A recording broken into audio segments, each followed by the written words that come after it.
परिहास कर रहे हैं आप? संतान तो माँ का अभिन्न अंग होती है। एक माँ अपनी संतान का दान कैसे कर सकती है?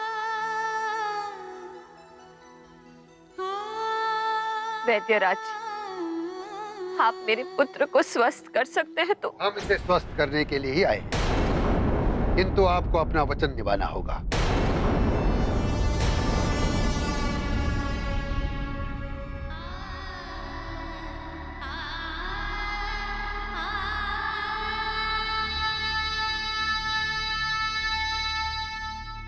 मेरे पुत्र की दशा देख रहे हैं आप? ऐसी स्थिति में एक माँ अपने पुत्र को स्वयं से दूर कैसे कर सकती है? पुत्र की कुशलता के लिए ही तो माँ सब कुछ करती है। शुल्क देने का वचन हमने अवश्य दिया था। आपको उपचार का जो शुल्क चाहिए ले लीजिए वैद्यराज जी।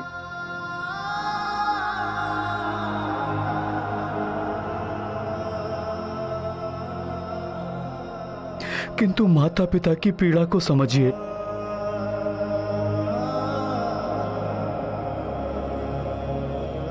यदि आप हनुमान का उपचार कर सकते हैं तो यही कीजिए। वचन दिया है आपने।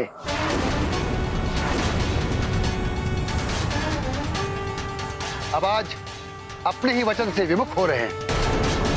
एक माँ की विवशता का लाभ उठाने का प्रयास कर रहे हैं आप भी तो नारी हैं। एक माँ की पीड़ा समझ सकती है। समझाइए वैद्यराज जी को। बस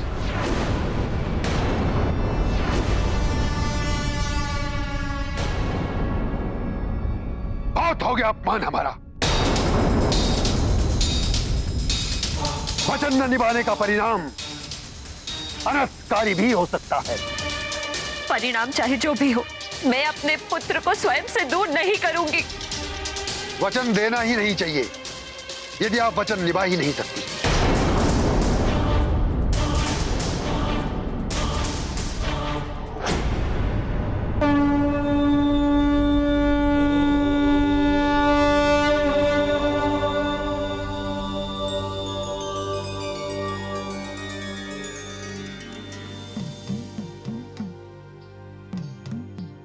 परंतु मुझे जो निभाना है वो मैं निभा के ही रहूंगा।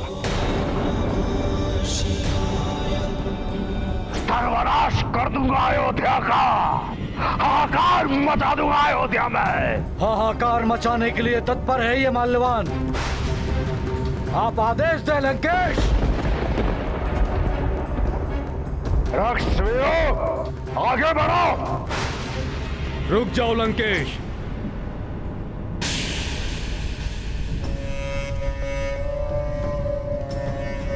गुरुदेव प्रणाम। गुरुदेव प्रणाम गुरुवर। अच्छा हुआ आप आ गए। विजय का आशीर्वाद दीजिए। लंकेश, तुम विजय की ओर नहीं विनाश की ओर जा रहे हो। विनाश तो अवश्य होगा गुरुदेव, परंतु आपके शिष्य रावण का नहीं, उस नर रूपी नारायण का। कदाचित तुम भूल रहे हो ऋषि अरण्य का श्राप। क्या तुम्हें स्मरण नहीं है कि अयोध्या में पांव भी रखा तो श्राप के कारण तुम्हारा अंत हो जाएगा। उचित कह रहे हैं आप गुरुदेव, परंतु उस नर रूपी नारायण का अंत भी तो आवश्यक है।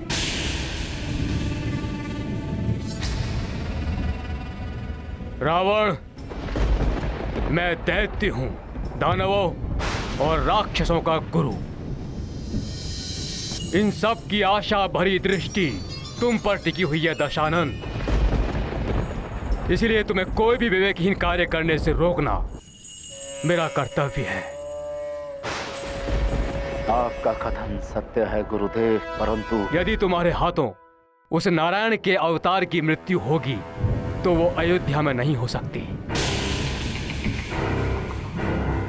यदि उसका वध करना है तो उसे विवश करना होगा कि वो लंका में आए।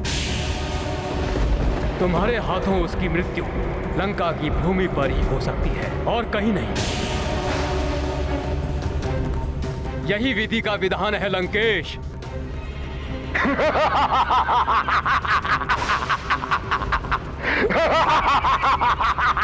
सत्य कह रहे हैं आप गुरुदेव। मैं तो अभी से ही देख सकता हूं वो नर रूपी नारायण और उसका भाई मृत पड़े हुए हैं लंका की भूमि पर।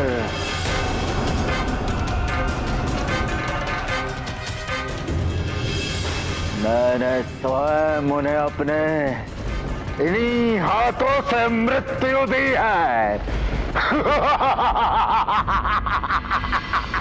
ओम अग्नये स्वाहा। स्वाहा स्वाहा स्वाहा स्वाहा। अब ज्येष्ठ महारानी कौशल्या आए, जिससे आगे की विधि आरंभ की जाए।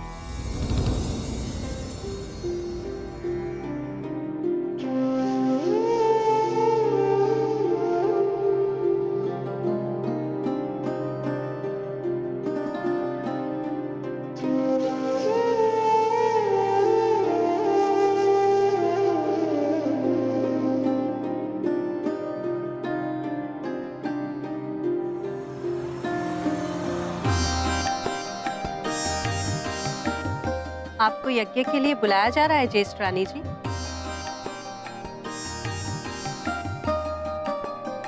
तुम मुझे कौशल्या या रानी जी ही कहा करो। ज्येष्ठ संबोधन में अपनापन सा नहीं लगता सुमित्रा। किंतु आपके प्रति श्रद्धा और सम्मान मुझे आपका नाम लेने नहीं देगा। तुम्हारे श्रद्धा भाव को मैं जानती हूँ सुमित्रा।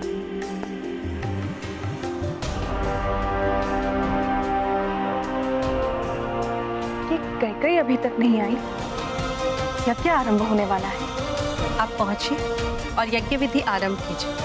मैं मंत्रा से कहकर रानी कैकई को यज्ञ के आरंभ होने की सूचना भेजूंगी।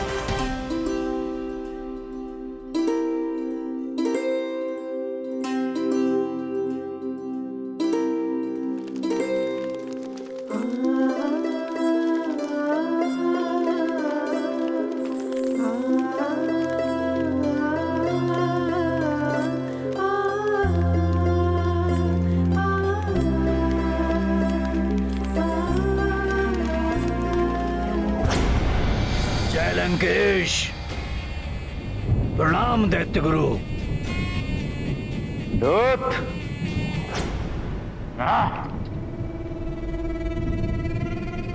तुम्हें तो मैंने अयोध्या भेजा था, क्या सूचना लाए हो?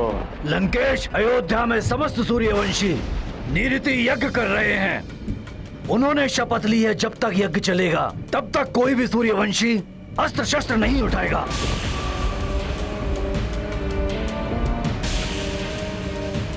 यदि ये यज्ञ सफल हो गया तो राजा दशरथ के ज्येष्ठ पुत्र को युवराज पद की प्राप्ति हो जाएगी।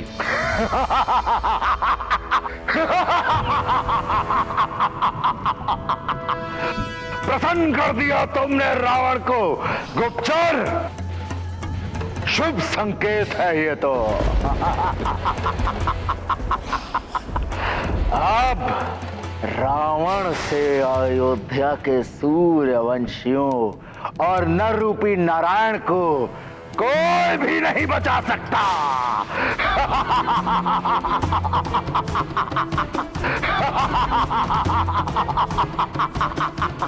पिशाच राज, पिशाच राज को भेजूंगा मैं अयोध्या में यज्ञ का विध्वंस करने के लिए, सूर्यवंशियों का वध करने के लिए,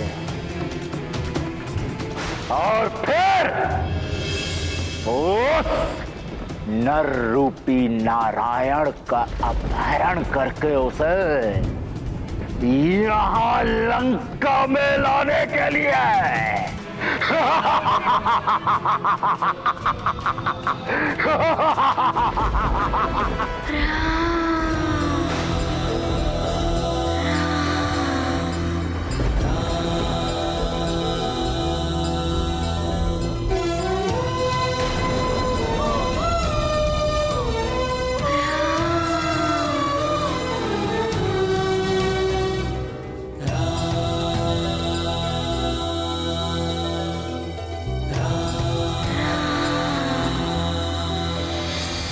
नारायण अवतार की सूचना पाकर रावण ने अन्य बालकों का वध करना तो रुकवा दिया है, किंतु अब वो अयोध्या पर आक्रमण करने के लिए अपने विशेष राक्षसों की सेना भेज रहा है। हाँ महेश्वर, अयोध्या में तो सबने निवृत्ति यज्ञ के लिए निशस्त्र रहने की शपथ ग्रहण कर ली है।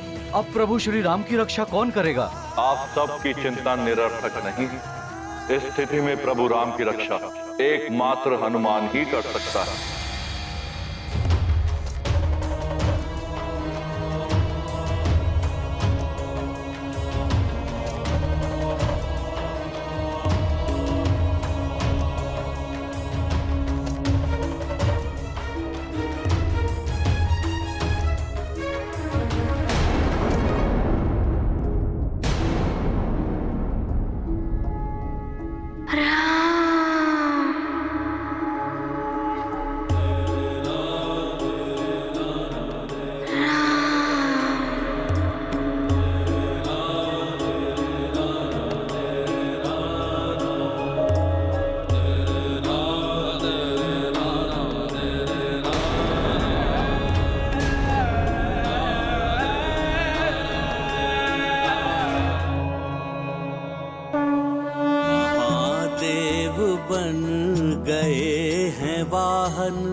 रुद्र करें रुद्रांश को वहन, अंजनी का इकलौता लाल करता था जो मन को निहाल।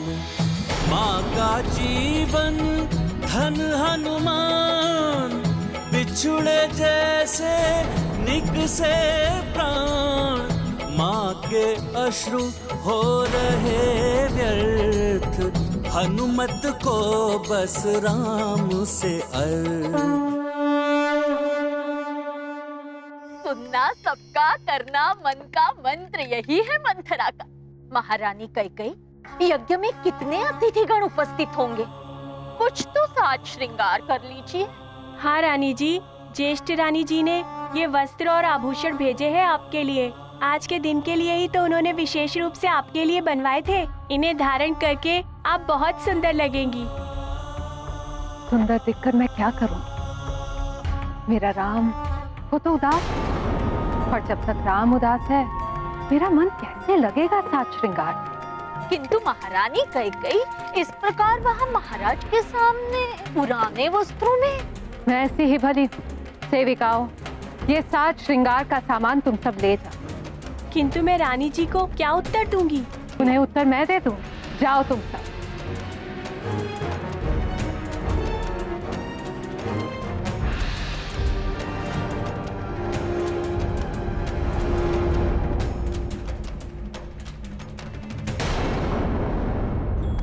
महारानी कैकेयी,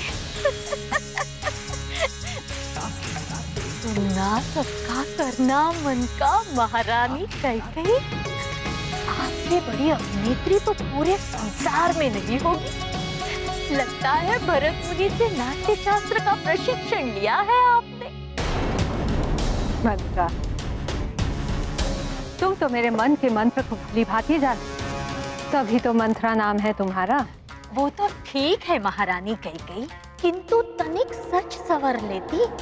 महाराज देखेंगे तो क्या सोचेंगे? देखिए जल दर्पण में आपका मुखड़ा कैसा लग रहा है? ठीक ही है तुम्हारा अनुमान।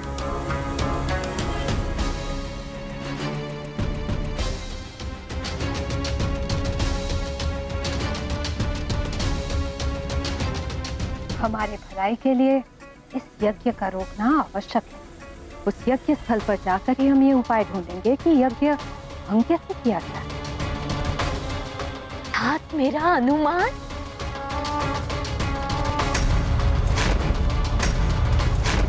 अभी भी कामिनी, कुरंग नैना, विलासनी लग रही हूँ।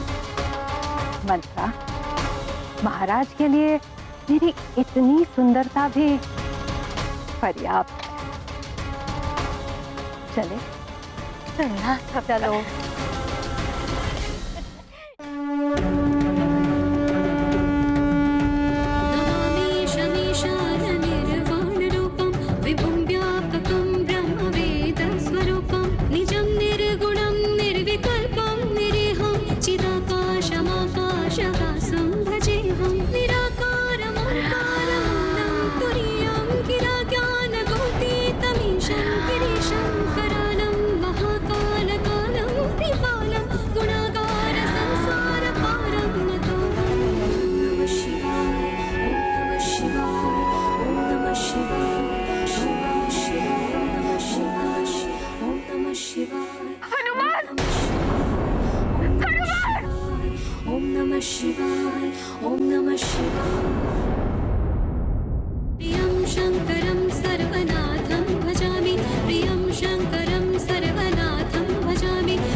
इस नीति का बड़ा पुण्य प्रताप मिलेगा।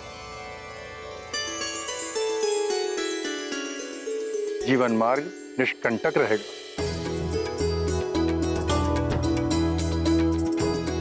सूर्यदेव की भांति कीर्ति प्रकाश विस्तार पाएगा। सूर्यवंशी शिरोमणि कहलाएगा। यह यज्ञ राम के युवराज बनने में अत्यंत आवश्यक है।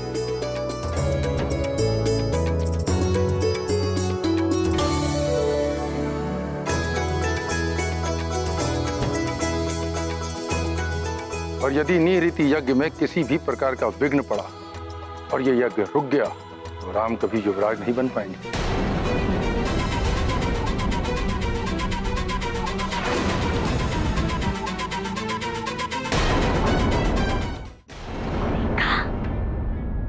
बड़ी होने का कब तक लाभ उठाती रहेंगी ज्येष्ठ रानी जी? स्वाहा स्वाहा स्वाहा स्वाहा स्वाहा। कैसे बैठी है महाराज के साथ? सुनना सबका, करना मन का। मंत्र यही है मंथरा का। आज वो ज्येष्ठ बनकर सबका लाभ उठा रही है, कल उनका पुत्र लाभ उठाएगा। भले ही कुछ पलों से ही सही, किंतु ज्येष्ठ तो वो है ही सबसे। कैसी बातें कर रही हो तुम मंत्रा? इतना मत सोचा करो। सुनना सबका, करना मन का। मंत्र यही है मंथरा का।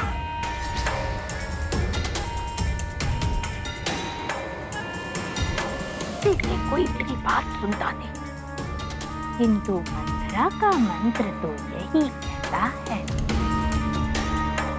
कि इस यज्ञ को रोकना ही होगा। सुनना सबका, कहना मन का।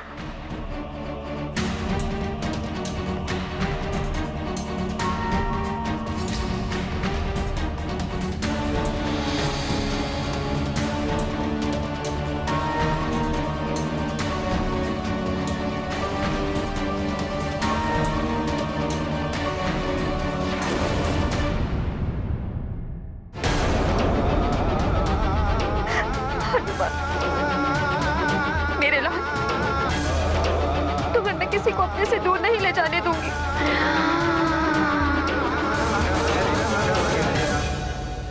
मैं जानती हूँ तुम भी अपनी माँ के बिना नहीं रह पाओगे। कह दो इसे कि मैं नहीं जाऊंगा अपनी माँ को छोड़। नमः शिवाय, ओम नमः शिवाय, ओम नमः शिवाय, ओम नमः शिवाय।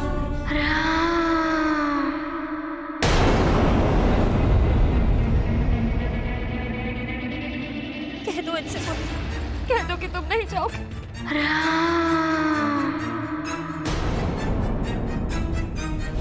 महारानी जी, अपने वचन का पालन कीजिए, जाने दीजिए हनुमान को हमारे। कैसे जाने दो? इसकी दशा तो देखिए। एक तो अबोध बालक, ऊपर से व्याधि से ग्रस्त। इसे तो इतना भी ज्ञात नहीं कि ये सदैव के लिए हमसे दूर जा रहा। वैदराज, यदि कुछ दिनों के बाद इसे तुम नहीं तो सदैव के लिए हम भी अपने हनुमान के बिना नहीं रह पाए। बस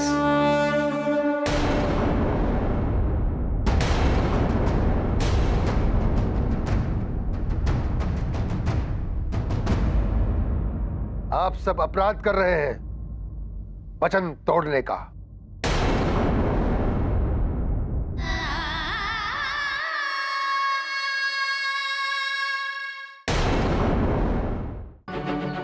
यदि कोई संकट होता तो ऋषिवर मतंग हमें पहले ही अवगत करा देते। हनुमान को स्वस्थ करने के लिए हमें यह त्याग करना होगा, अन्यथा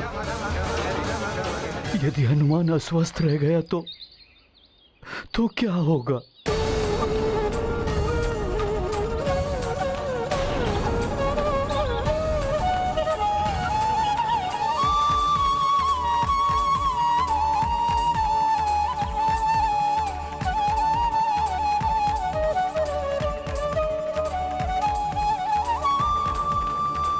ठीक है वैद्यराज, ले जाइए हनुमान को।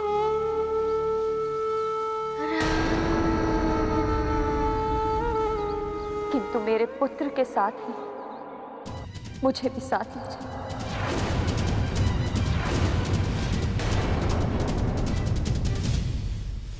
ये कदापि संभव नहीं है महाराज।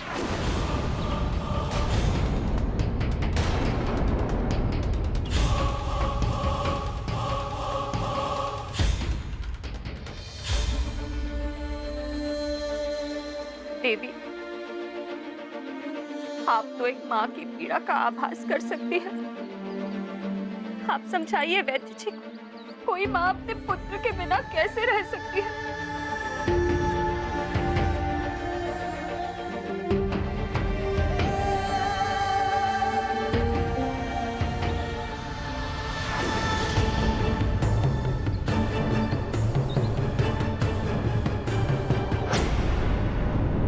पिशाचराज, रावण को तुम्हारी आवश्यकता है, प्रकट हो।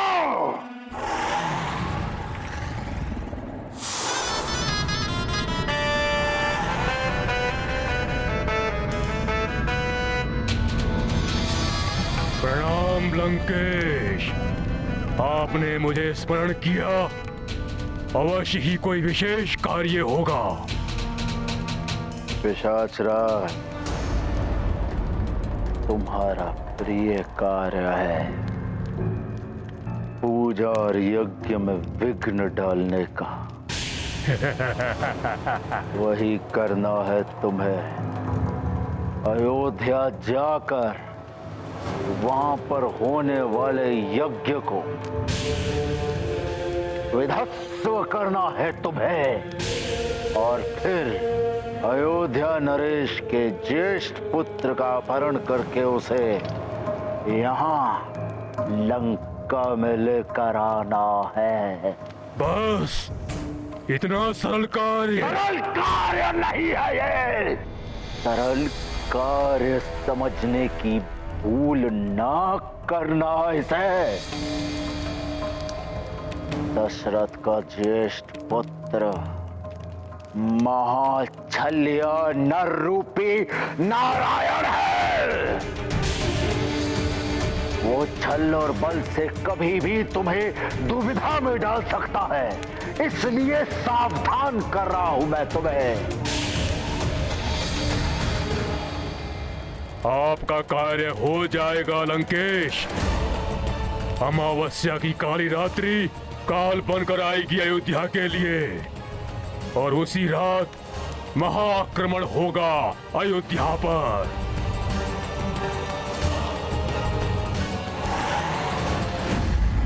ओम अग्नाय स्वाहा, ओम यज्ञ देवाय नमः स्वाहा।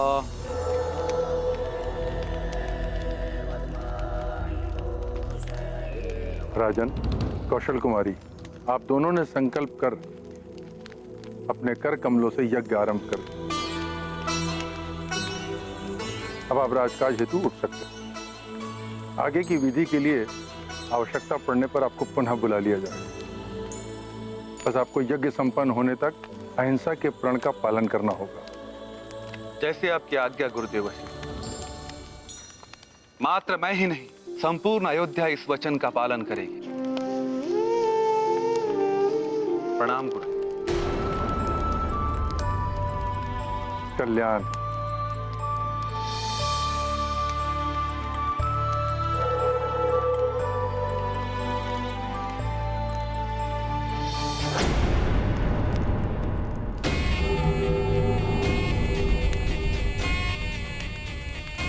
ये यज्ञ सफल नहीं होने दूंगी मैं। राम कभी भी युवराज नहीं बनेगा।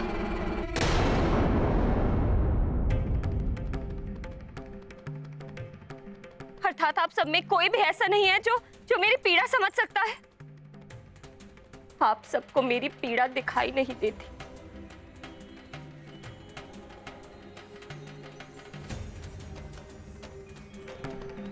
किंतु मैं जानती हूं है कोई ऐसा जो मेरी पीड़ा समझता है।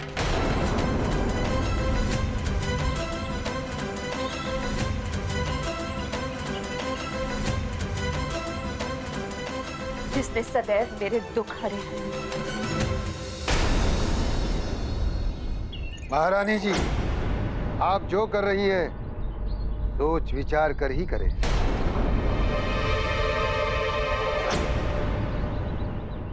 मान जाओ अंजना। क्या कोई और उपाय नहीं है स्वामी, जिससे माँ की ममता भी आहत ना हो और हनुमान स्वस्थ हो जाए? नहीं देवी, हनुमान की इस व्याधि का एक ही उपचार है और इस उपचार के लिए उसे यहां से लेकर जाना ही होगा। महारानी जी, आपके वचन निभाने में ही हनुमान की भलाई है। आप सब तो रहने ही दीजिए। मेरे हनुमान का भला मेरे महादेव करेंगे।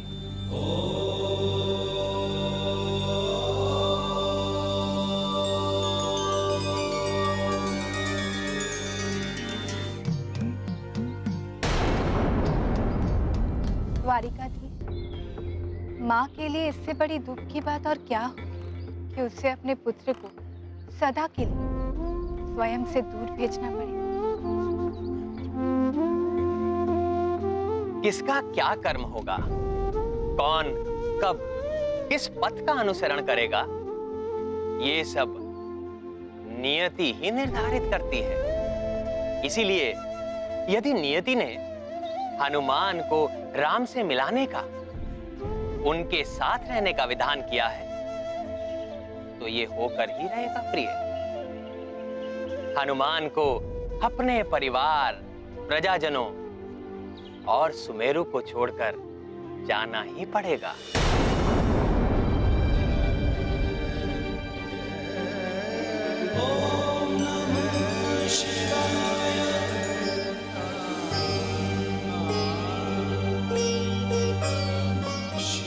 हे करुणा निधान, दया के संग।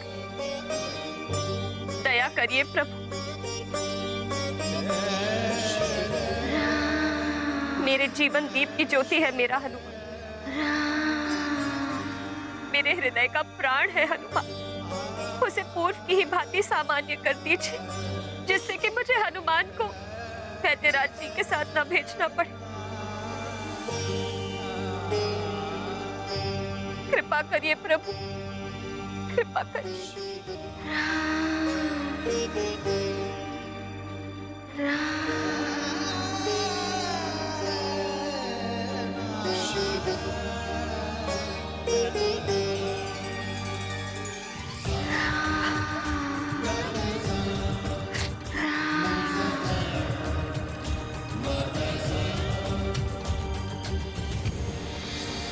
देवी अंजना, वनराज केसरी, भूत भावन भगवान शंकर और माता भवानी का संदेश लेकर आपके पास आया हूं और उन्होंने अपने आशीर्वाद के रूप में ये प्रसाद भेजा है।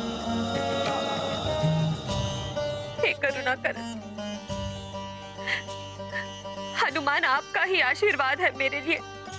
यदि इसे इस भांति ही जाना था तो आपने इसे मुझे दिया ही क्यों? हे प्रभु, आपको इस भक्त की गुहार सुननी ही होगी।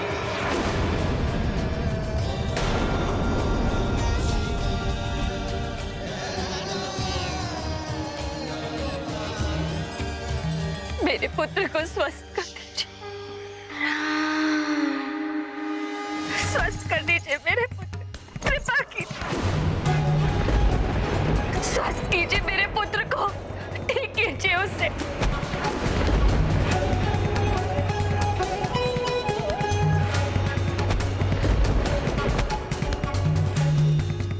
मैं अपने पुत्र का दान नहीं कर सकती।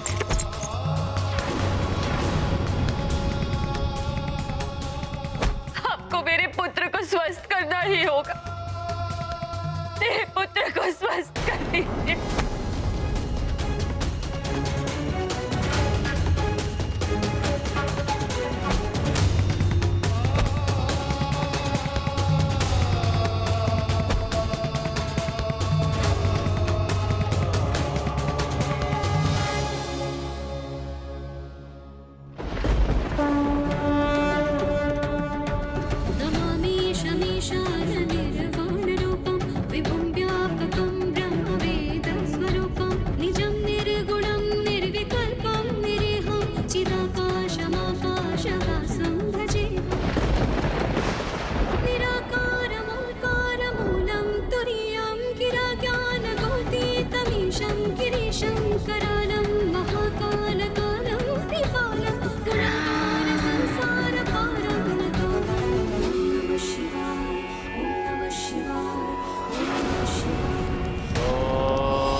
शिवाय।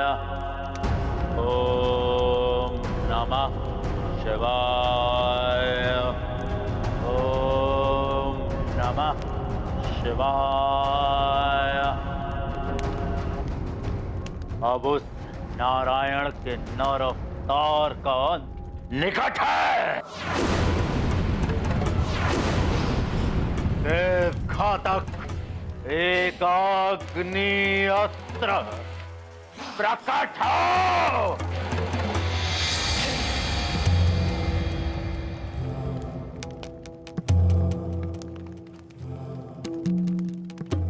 ये आपका ही आशीर्वाद है महादेव कि आज आपके रावण के पास देव घातक एक अग्नि अस्त्र है और इस अस्त्र की प्रथम भेंट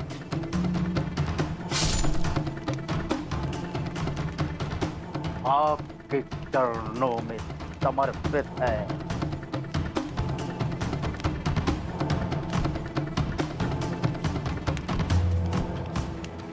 बस इतना आशीर्वाद प्रदान करें महादेव कि जिस कार्य को संपूर्ण करने के लिए इस अस्त्र का निर्माण हुआ है वो सफल हो।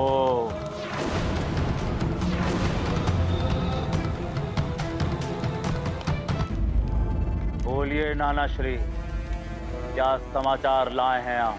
लंकेश, पिशाच राज अपनी समस्त सेना के साथ नारायण के नर अवतार का अपहरण और निवृत्ति यज्ञ को भंग करने के लिए निकल पड़े हैं और शीघ्र ही वे सब अयोध्या नगरी को घेर लेंगे। उत्तम, अति उत्तम, सर्वोत्तम। असुरों को तो हमेशा रोक लेते हैं सब, परंतु पिशाचों को कैसे रोक पाएंगे? राजा दशरथ, अब तुम्हारा और तुम्हारी अयोध्या का विनाश निश्चित है।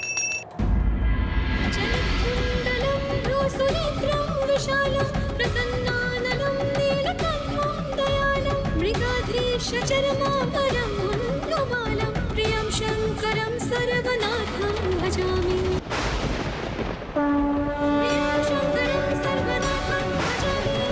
नमः शिवाय, ॐ नमः शिवाय, ॐ नमः शिवाय, ॐ नमः शिवाय, ॐ नमः शिवाय, ॐ नमः शिवाय। हर हर महादेव, हर हर महादेव, हर हर महादेव। प्रियं शङ्करं सर्वनाथं भजामि। प्रियं शङ्करं सर्वनाथं भजामि। प्रियं शङ्करं सर्वनाथं भजामि। प्रियं शङ्करं सर्वनाथं भजामि।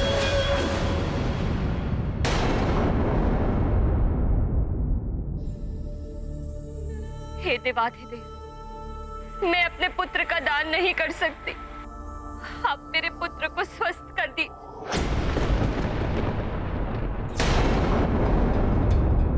हनुमान, हनुमान,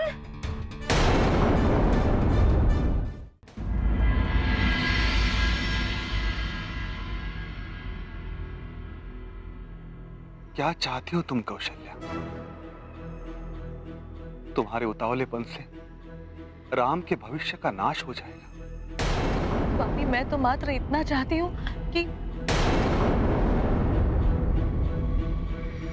राम इन दिनों अत्यंत विचलित एवं उदास रहने लगा है।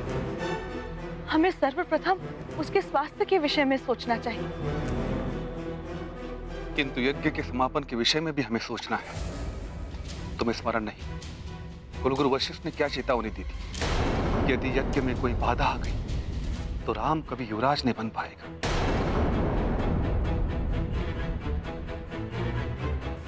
परंतु स्वामी, राम का इस प्रकार विचलित रहना भी तो राम के स्वास्थ्य के लिए उचित नहीं।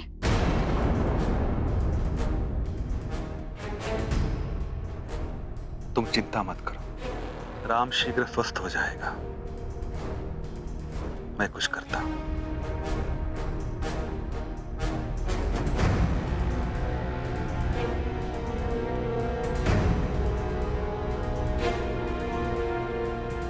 सुनना सबका, करना मन का मंत्र यही है मंथरा का। यही है अवसर ज्येष्ठ रानी जी से बात करने का। ज्येष्ठ रानी जी,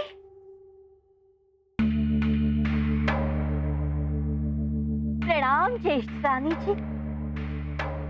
कहो मंत्रा।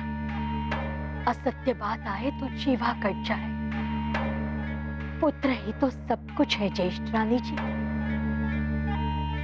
पुत्र को ही कुछ हो गया तो सब कुछ व्यर्थ है। यज्ञ के पूर्व राम का उपचार ही आवश्यक है। किंतु महाराज की इच्छा भी तो नहीं टाल सकते। माता पिता का कर्तव्य होता है संतान की वर्तमान और भविष्य को संवारना।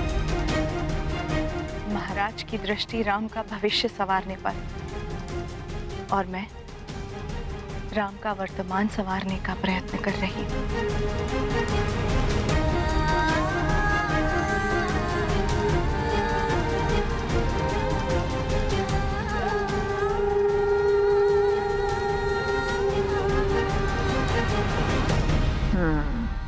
तुम सुधारती रहो पटरानी। बिगाड़ने के लिए मैं शीघ्र ही कुछ करूं। हनुमान, हनुमान कहाँ है? कहाँ है मेरा पुत्र? यही तो था तुम्हारे पास।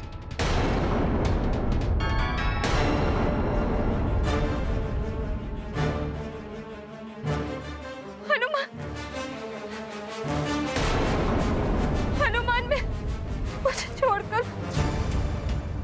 अंजना, संभालो स्वयं को, यहीं कहीं होगा हनुमान।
श्री राम